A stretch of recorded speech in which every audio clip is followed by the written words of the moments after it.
Trump spends Easter weekend pondering the biggest decision of his presidency. President Donald Trump will watch Easter come and go this weekend without the nation raring to go as a new debate buds over whether May 1 is now the target date of revival. Instead of joining packed pews at his usual 11 a.m. Eastern Time service at the stone Bethesda-by-the-Sea in Palm Beach, Florida, Trump said this week he'll livestream Easter on a laptop from a megachurch in Dallas. And instead of brunch and an egg hunt on the lawn at Mar-a-Lago, Trump is spending the weekend in Washington, anxiously looking ahead to the decision he says is the biggest of his presidency. In late-night meetings inside the White House Roosevelt Room, Trump's advisors this week hashed out what might be necessary to declare the country reopened for business in 3 weeks' time, according to administration officials. Even as coronavirus cases are expected to peak soon in the United States, Trump has begun looking forward to the day he can tell the American people the worst is over. If the curve is flattening, sources say Trump has asked in meetings, shouldn't some people be allowed back to work? And if the total number of dead is now projected lower, could a reopening happen sooner? We're looking at a date, Trump said Friday. We hope we're going to be able to fulfill a certain date, but we're not doing anything until we know that this country is going to be healthy. In public, Trump has been coy about offering a specific date for reopening the country after he was forced to back off his initial Easter timetable.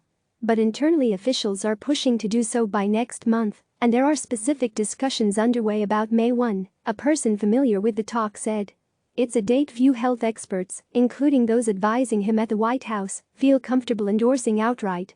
Privately, they have cautioned that it could take longer to get testing up to speed throughout the country, including not only for the tests that determine if someone has coronavirus, but those that determine if someone has had it without knowing.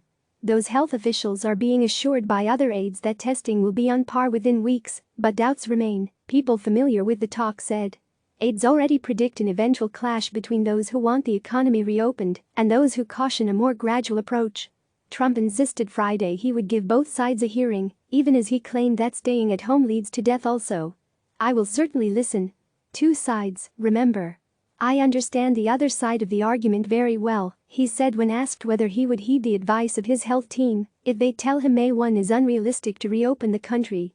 Pressed later what metrics he would use, he simply pointed to his head.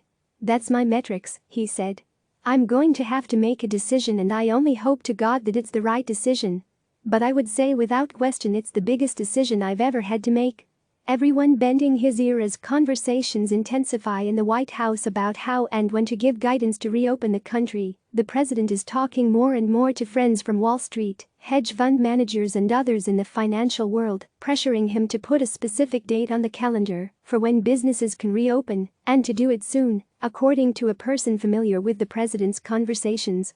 Meanwhile, the president's allies in conservative media have begun waging a campaign to discredit some on his team as narrowly focused on charts and models rather than the economic pain inflicted on millions of Americans. Rush Limbaugh, the conservative radio host whom Trump awarded a surprise Medal of Freedom during this year's State of the Union address, called Dr. Anthony Fauci, the nation's top infectious disease expert, a Clinton sympathizer on his program this week. Tucker Carlson, whose intervention in early March helped Trump take the outbreak more seriously, said on his Fox program, Fauci had been wrong repeatedly. When Trump initially decided Easter was the date he hoped to have the country open again, it caught some aides off guard and was not based on any data-focused discussions.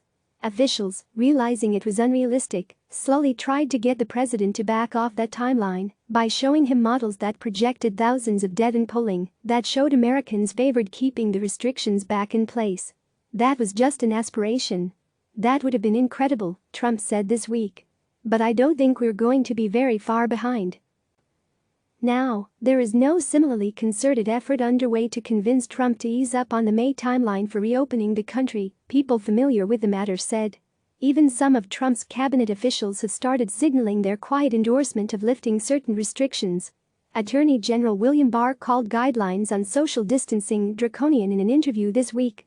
Treasury Secretary Steven Mnuchin said he sees businesses reopening as soon as next month. The debate isn't necessarily falling along predictable lines. Some of Trump's longtime political advisors, both inside and outside the White House, are concerned about opening the country too soon, fearing a resurgence of infections and more calamity, people familiar with the matter said. Frustration is brewing among some of the president's aides that wealthy outside voices are pushing their own agendas, with their own portfolios and companies in mind, rather than what may be best for the country, not to mention the president's re-election prospects and legacy. Eager for victory still, with unemployment spiking and his approval slipping, Trump is eager to declare victory against what he calls the invisible enemy.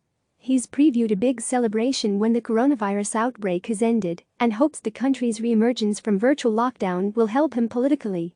Even with an administration response beset by poor preparation, confusing messaging and persistent shortages in supplies, Trump believes he's behaving like a wartime president and will be rewarded with a boost in support like past crisis-time leaders. Marathon briefings from the White House, not universally supported among Trump's allies, have nonetheless proceeded apace, even after the conservative Wall Street Journal editorial board called them boring and off-key. He's been encouraged by indications showing the total number of deaths in the United States may fall well below the projections offered by his team earlier this month, when models produced by the White House put the potential deaths between 100,000 and 240,000. Dr. Deborah Birx, the White House coronavirus response coordinator, said on Friday for the first time since the coronavirus pandemic hit, she is seeing a leveling of the curve in the United States. You can see for the first time that in the United States, we are starting to level on the logarithmic phase like Italy did about a week ago. And so this gives us great heart that not only in specific places, but we are starting to see that change, Birx said. Still, she cautioned, we have not reached the peak. Inside the White House, there is little expectation the federal guidelines on social distancing will be reissued as they currently stand when they expire on April 30, though officials close to the situation caution that could change. Instead, conversations about pinpointing certain geographic regions based on their infection rate are well underway. The task force has weighed benchmarks that might indicate a state is ready to loosen restrictions on businesses and gatherings, including a sustained 14-day period reduction in the number of confirmed cases, normal operations return to hospitals, and widely available testing. Though Trump claimed Friday to wield absolute authority in reopening the country, the extent of his powers remain limited. The federal government's guidelines on closing businesses and restricting gatherings were merely recommendations, and decisions on how and when to actually reopen the country will lie mostly with governors who enacted mandatory stay-at-home orders. Americans themselves will also need to feel comfortable returning to crowded restaurants and workplaces before the economy can return to normal. A CNN poll released Wednesday showed 60% of Americans say they would feel uncomfortable returning to their regular routines if social distancing guidelines were lifted after April 30, the current expiration date for Trump's recommendations. Trump and his senior officials have acknowledged a phased approach to reopening may be necessary, though the president himself has advocated publicly for a big bang that would see the entire nation open at once. The next month or two, we should be able to restart, at least on a rolling basis, National Economic Council Chairman Larry Kudlow said in an interview on the Fox Business Network.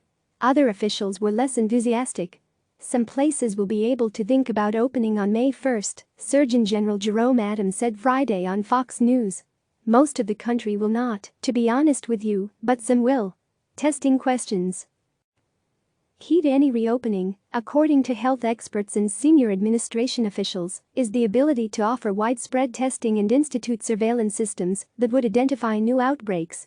The White House has worked to develop a more robust testing strategy, including shipping new rapid tests developed by Abbott Laboratories to states. Birx, the White House coronavirus response coordinator, pleaded with state health officials during a briefing on Tuesday to get their Abbott testing devices online. The White House has also worked to scale up serology testing, used to detect antibodies that would identify people who are likely immune to coronavirus and who could return to work or other aspects of normal life.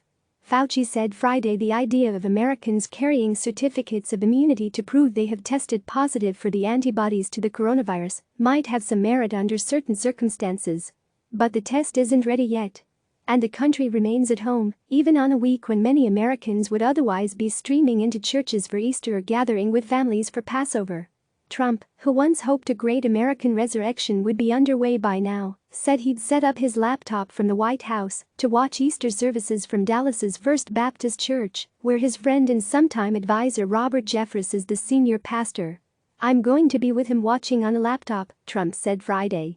"Doesn't sound good, but it's one of those things. It could not be church." CNN's Dana Bash contributed to this report. Click subscribe to receive the latest news.